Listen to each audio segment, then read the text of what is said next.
Hello everyone. In this video, we're going to look at some examples from Chapter 5, and we're interested in multiple random variables. My name is Fred Rispoli, and I'm coming to you from Stony Brook University. So in particular, we're going to discuss a first example based on joint discrete distributions, then examples 2 and 3 are based on joint continuous distributions. And in example 4, we're going to look at an example with a special attention to conditionals and expectations. So these are examples based on some frequently asked questions by students. So in example 1, suppose we have two random variables x and y, and they have a joint probability distribution given by this table. Here, x can take on the values 1, 2, or 3. Y can take on the values 1, 2, 3, and 4. You can see these probabilities are all between 0 and 1 and add up to 1. So suppose we're asked to find the probability x plus y is equal to 5. Here what we have to do is focus on the combinations of x and y that add up to 5. For example, when x is 1 and y is 4, right? 1 and 4 sums to 5. So we would include this probability here as part of the answer. And then we could have the combination when x is 2 and y is 3. So now I have the 0.15. And then when x is 3 and y is 2, 0.05. So to get our final answer, we would add these three probabilities and have our answer 0.21. Now suppose we wanted the marginal probability distributions, f1 of x and f2 of y. So to get the marginal with respect to x, mechanically, we could describe it by saying, well, here we would find the row sums. For example, the probability x1 is equal to 1 is given by this row sum here. So if we examine the row sums, we'll see that when x is equal to 1, we get 0.20. What's the row sum of the first row? When x is 2, we get 0.44. Row sum of the second row. When x is 3, we get 0.36. When we want to find the marginal distribution with respect to y, now mechanically this becomes the column sums. So the probability, let's say that y is equal to 1, is this sum. You can see here this would add up to 0.45, and so on. So we get our marginal with respect to y. We get 0.45, 0.15, 0.29, and 0.11. Okay, in part C, we have a conditional probability. We want the probability x is less than 2, given that y is equal to 3. So this restriction that y is equal to 3 sort of restricts our attention to this third column. Okay, and the probability x is less than 2, well, this only really leaves, one case here. If x is less than 2, then x has to be equal to 1, so we would get 0.04, but we have to remember that we now need to divide by this column sum. So our final answer for this would be 0.04 divided by this sum. We get 0.29, so we get 0.138. In part D, we're asked, are x and y independent? So when we have this discrete distribution, one way to approach this is if we think of the marginal distribution with respect to x. So I have some values over here. Remember this row sum, was 0.20. Okay, and then we have a row sum here and a row sum here. Then we have the column sums. So what has to happen in order for x and y to be independent is if I think of the 1, 1 entry here, based on the table, I get 0.10. But if they are independent, this would be equal to the probability we get from the marginal PDF. So F1 of 1 would be 0.20. And then I need to think about multiplying that by this column sum, 0.45. And if they're independent, the product that I get from the marginals need to be equal to the original probability, right? So we have this sort of described out over here. And you'll see that the 1, 1 entry from the table is 0.10. But if I multiply F1 of 1 times F2 of 1, right, these are values that we're getting over here. If I multiply this one by this one, right, the 1, 1 entry, well, this multiplies out to be equal to 0.09. In the table, it was 0.10. These are not equal. Therefore, that tells us that x and y are not independent. Okay. Remember, if they are independent, then we have to get equals for all possible pairs. Once one pair breaks down with non-equals, that's enough to claim that x and y are not independent. Okay, finally, in part E, we want to know the expectation of y and the variance of y. So the expectation is really just like an expected value problem from chapter 3, but we have to realize that we need to use the marginal distribution with respect to y. So we go back to part B over here. We need to use this to find E of y. So I take 1 times 0.45 plus 2 times 0.15 and so on. Okay, so we multiply out and then we sum the products. This will give us 2.06. To get the variance of y, I need to use this formula I sometimes call the shortcut formula. So I need E of y squared, right? This second term, we already have that. We know E of y is 2.06 and then we square it. But I need to figure out E of y squared. So now I take the y values and square them. They get multiplied by the probabilities from the marginal. Okay, if this should be F2 of y. Again, we're using these values here just with the y squared terms now. So we multiply these through and we get 5.42. And now our variance of y, 5.42 minus 2.06 squared. So that concludes problem 1. That was our problem based on the discrete distributions. Now let's just take a minute to go over some facts about joint continuous distributions. If we want to find the probability that a set of points are contained in a certain area, the main idea is we form the double integral over the area, and then we use our joint PDF, integrate with respect to x1 and then x2.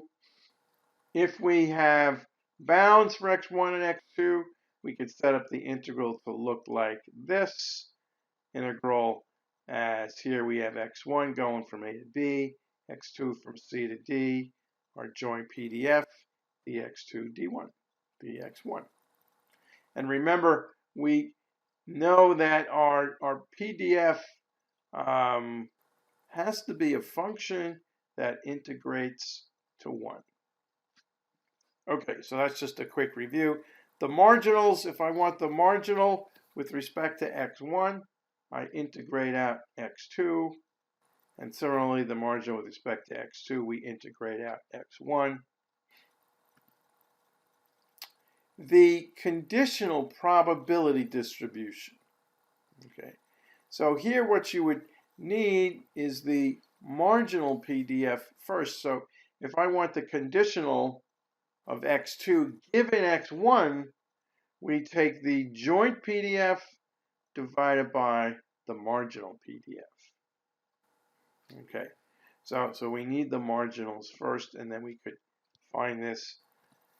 And a couple important facts about expectation. If I want the expectation of ax plus b, then we can take out the a, and this becomes a times e of x plus b. This is somewhat intuitive. You might guess this result. But the second result's not as intuitive. The variance of ax plus b. Okay, if we try to take the a outside, then this becomes a squared, and the variance of ax plus b, when we try to simplify it or express it in terms of the variance of x, the b just disappears. Right? For example, if you have a set of numbers and you take its variance, and if you were to add the same value to all those numbers, you would get the exact same variance. All right, so here's an example. Suppose I have random variables x and y. They have a joint PDF. F of xy is 15xy squared. And here we have this region where y is greater than 0 but less than x, and x is greater than y but less than 1. So let's find the marginal PDF, f1 of x, and the conditional PDF, f2 of y, given x. Okay, so to find the marginal, f1 of x, we need to integrate out y.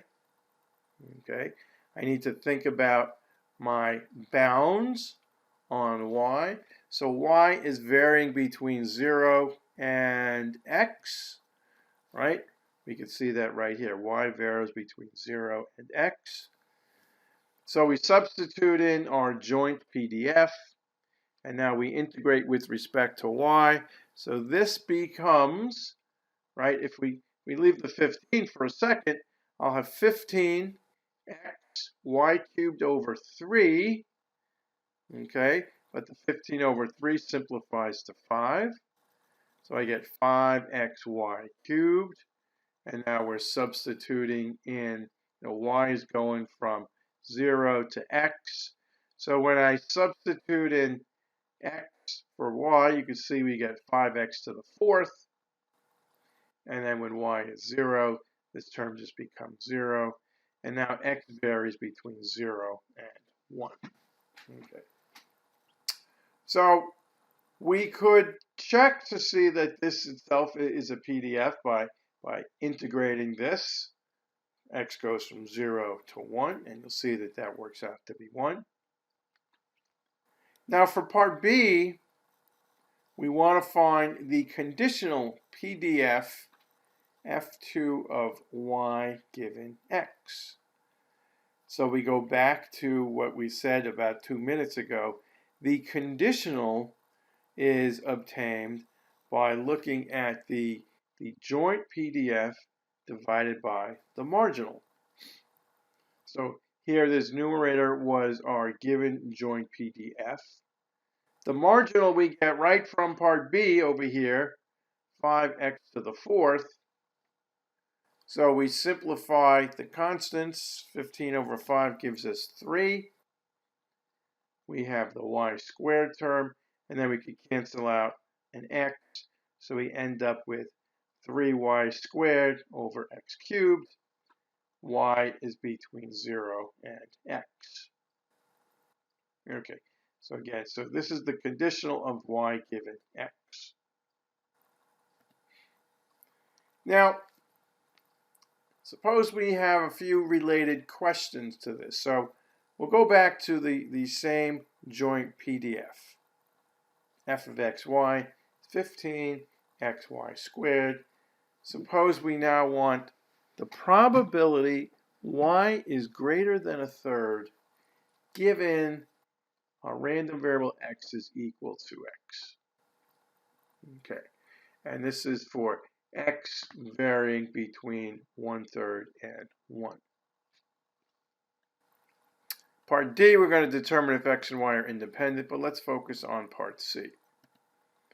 So to get part C, I have a conditional probability, okay? Y is subject to, being greater than 1/3. And then I'm given x is equal to x. So I could begin by thinking about this PDF. Okay, we actually work this out. F2 of y given x. From part B, we know that this function is 3y squared over x cubed. Okay, and so we're going to take that function, integrate it with respect to y, okay, and look at the limits as y goes from 1/3 to x. Okay, so we integrate this with respect to y. You'll see we'll end up with a 3y cubed, okay, over 3x cubed. The 3's cancel, so I just have y cubed over x cubed, y going from 1/3 to x. So when we substitute these values in, you'll see that if y is equal to x, then we end up with an x cubed over x cubed, and that's going to give us this 1. And then when we substitute 1/3 for y, you could see that we'll end up with a 1 over 27, and then I have x cubed still in the denominator. So, so we get this function, which is good for x greater than 1/3. Okay, part D, you may recall we're interested in determining if x and y are independent. Well, it turns out that they're not independent, because if we think about this function, f2y given x, it includes x. So that tells us that x plays an important role. If y2 of y given x was just equal to f2 of y, okay, then we could conclude that x has no effect, so x and y would be independent in that sense. Okay, so this concludes example 2. In example 3, we're going to look at some similar types of questions, okay, but we have a few new things that come up. So suppose we have a joint PDF. F of xy is equal to 12 times e to the minus 4x minus 3y. So this is all our exponent of e. And we're going to assume x and y both greater than 0. So we'd like to find the marginal PDFs once again, determine if x and y are independent, and again look at the conditional PDF f1 of x given y. Okay, so finding the marginal, so the marginal with respect to x, I integrate out y, so I'm looking at the integral from 0 to infinity, 12e to the minus 4x minus 3y dy. So we integrate with respect to y, okay, over here. So we have to just find this integral. Turns out this simplifies to minus 4e to the minus 4x minus 3y, where y is going from 0 to infinity. So we'll have a term here that approaches 0. And then I'll have minus a minus 4 when y is equal to 0. You can see this drops out. We just end up with the two negatives cancel. We get 4e to the minus 4x. So that's my marginal with respect to x. The marginal with respect to y, very similar. You might say that it's symmetric in a sense. We could work out this integral. We end up with 3e to the minus 3y, and this is true for y greater than 0. Again, we have the question, determine if x and y are independent. So one way to resolve this is to go back to the original PDF, and if x and y are independent, then the PDF, we should be able to factor it. And you could see here that this can be factored quite easily if I just think of this as e to the minus 4x times e to the minus 3y. Break up 12 into 3 times 4. Okay, so you could see that we can actually factor this, and you could also see it from these marginals over here.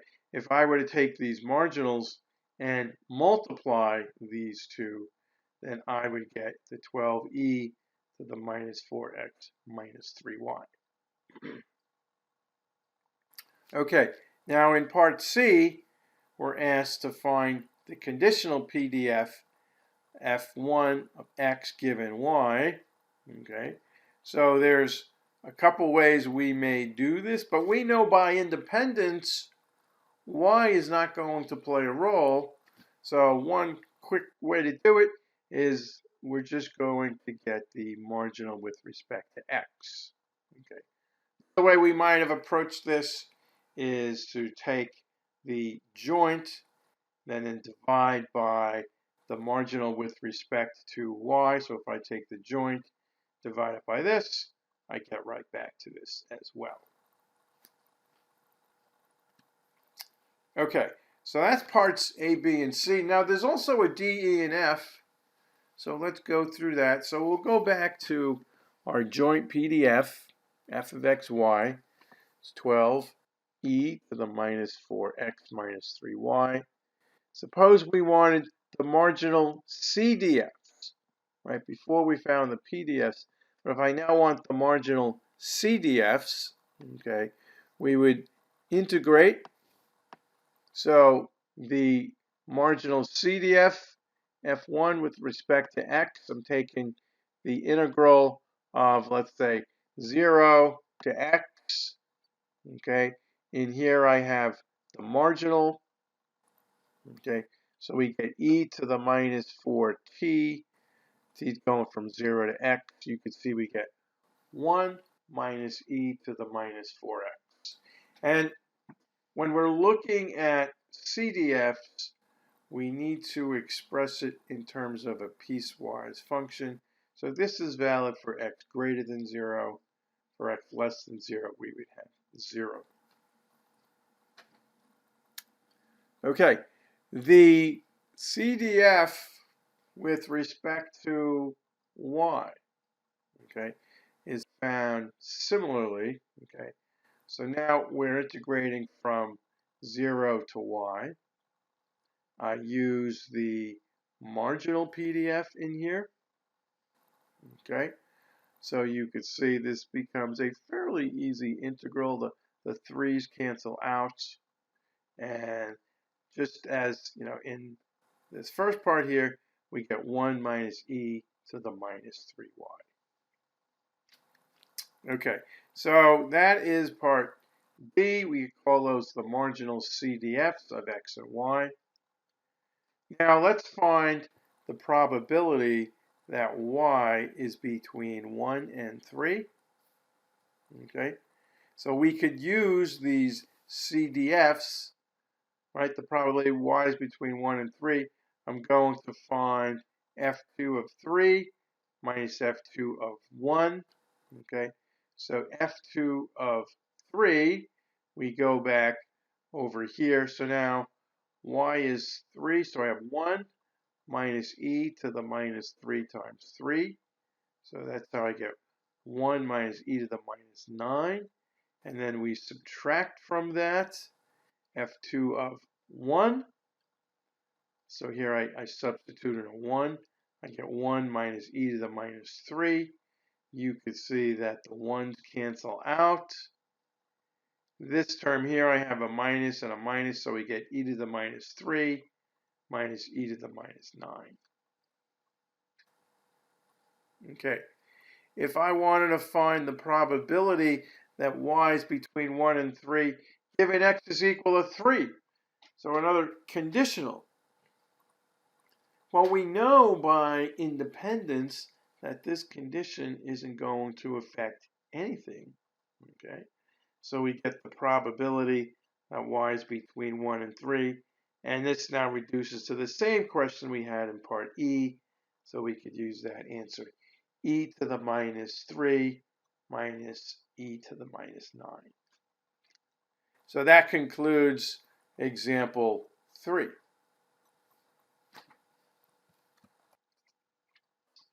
In our last example, we'll continue to do more of what we've been doing. Again, we have random variables x and y. Let's say they have a joint PDF. F of xy is equal to 1/2. So that's a constant. And we have that y is between 0 and x is between y and 2. We'd like to find the marginal PDF of x and y, the conditional PDF of y given x, conditional of x given y, and the expectations.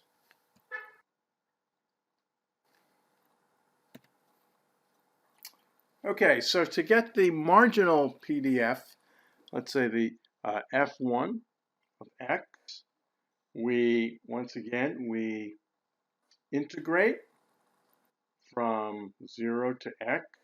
1/2, that's my joint PDF. So we want to integrate with respect to y. Okay, so that's pretty easy. We get y over 2 evaluated from 0 to x. So this just becomes x over 2. X varies from 0 to 2. The marginal with respect to y, okay, so here we're integrating from y to 2. Remember, we have these bounds. Here y is between 0 and x. X is between y and 2. So here we're integrating with respect to x. So we go from y to 2, 1/2. Again, this integrates.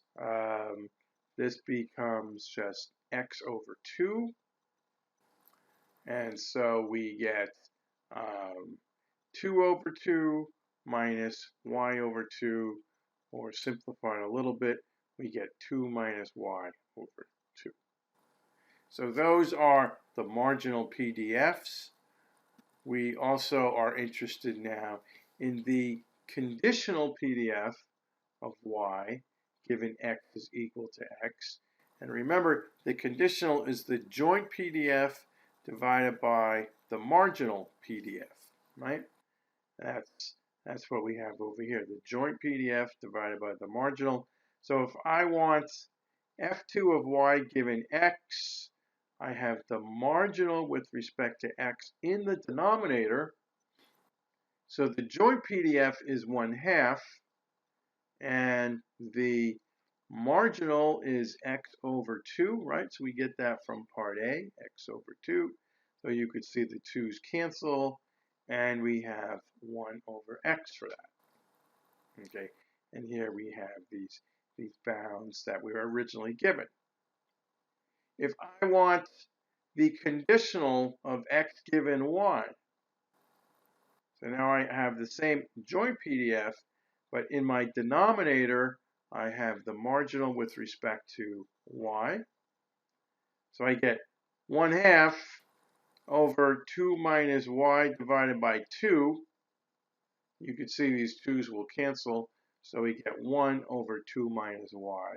And we have this same round range over here. Okay, so for part D, we're interested in the expectation of x, so e of x. So now we go back to sort of the method we were doing in chapter 4, where we take the integral of x times f of x. Only here we have to use the marginal with respect to x. So I have the integral from 0 to 2. Right? Remember, the marginal was x over 2, but now I have x times that, so we get x squared over 2 dx. So this gives us, when we integrate this, we'll have an x cubed over 3 times 2, or x cubed over 6. Evaluate from 0 to 2, so we end up with 4/3. Right? That's our fraction simplified. We would have 2 cubed, which is 8. 8 over 6 gives us 4/3. If we calculate e of y, I have y times my marginal with respect to y. So that would be y, and here we would be using this 2 minus y over 2. So we're multiplying this by y. So the function we integrate is y minus y squared over 2. We integrate with respect to y. So we get another y squared over 2. And now this part, when we integrate, becomes y cubed over 6. This gets evaluated 0 to 2. So when I substitute in, you can see that we'll get a 2 squared over 2, just simplifies to 2, minus 2 cubed over 6. So that would be an 8 over 6, or 4/3. So we perform the subtraction, and we end up with 2/3. So that's the expectation of y. Okay, so we've reached the end. This concludes the video. Thank you for watching.